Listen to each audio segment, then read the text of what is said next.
ஒருத்தன் தப்பா நினைச்சுக்காதீங்க மகளிர், ஒரு விலை மாதவியின் வீட்டுக்கு ஒருத்தன் போறான். போகும்போது அங்க அந்த அம்மா கேக்குது, நீ பார்த்து நீங்க சைவமா வைணவமா அப்படின்னு கேக்குது. அவனுக்கு ஒன்றும் புரியல. அவன் பணம் எவ்வளோ 5 கொடு 10 கொடுன்னு கேட்டான்னா ரைட்டு.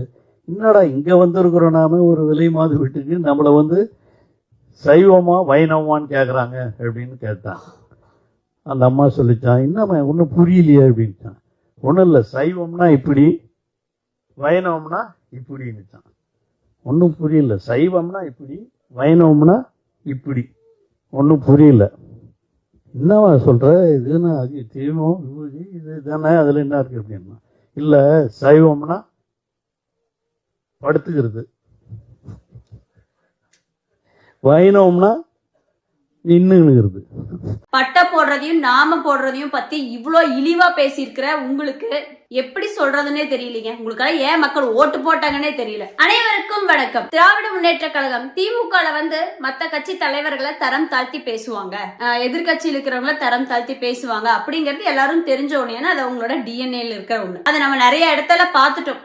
சிவாஜி கிருஷ்ணமூர்த்தியிலிருந்து ஏகப்பட்ட பேர் ஏகப்பட்ட இடங்கள்ல தரம் தாழ்த்தி பேசிட்டு இருந்தாங்க. இது எல்லாம் எல்லை மீறி போய் என்ன பேசினாலும் மக்கள் கேட்பாங்க, என்ன பேசினாலும் எங்களுக்கு ஓட்டு போடுவாங்கன்னு ஒரு ஆணவத்துல இந்து மக்கள் அத்தனை பேரோட மனசையும் ஒரு புண்படுத்துற மாதிரியான ஒரு விஷயத்த பொன்முடி அவர்கள் பேசியிருக்காங்க.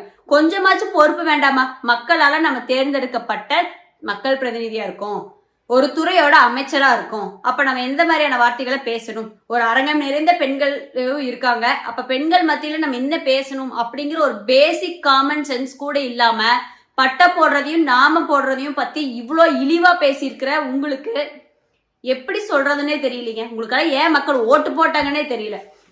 நீங்க பேசின சொற்கள் எவ்வளவு கண்டிக்கத்தக்கதுன்னா, உங்க கட்சியை சார்ந்த கனிமொழி அக்காவே எந்த காரணங்களாக இருந்தாலும் இவ்வளவு கொச்சையான சொற்களை பேசியிருக்க கூடாதுன்னு கண்டனம் தெரிவிச்சிருக்காங்க.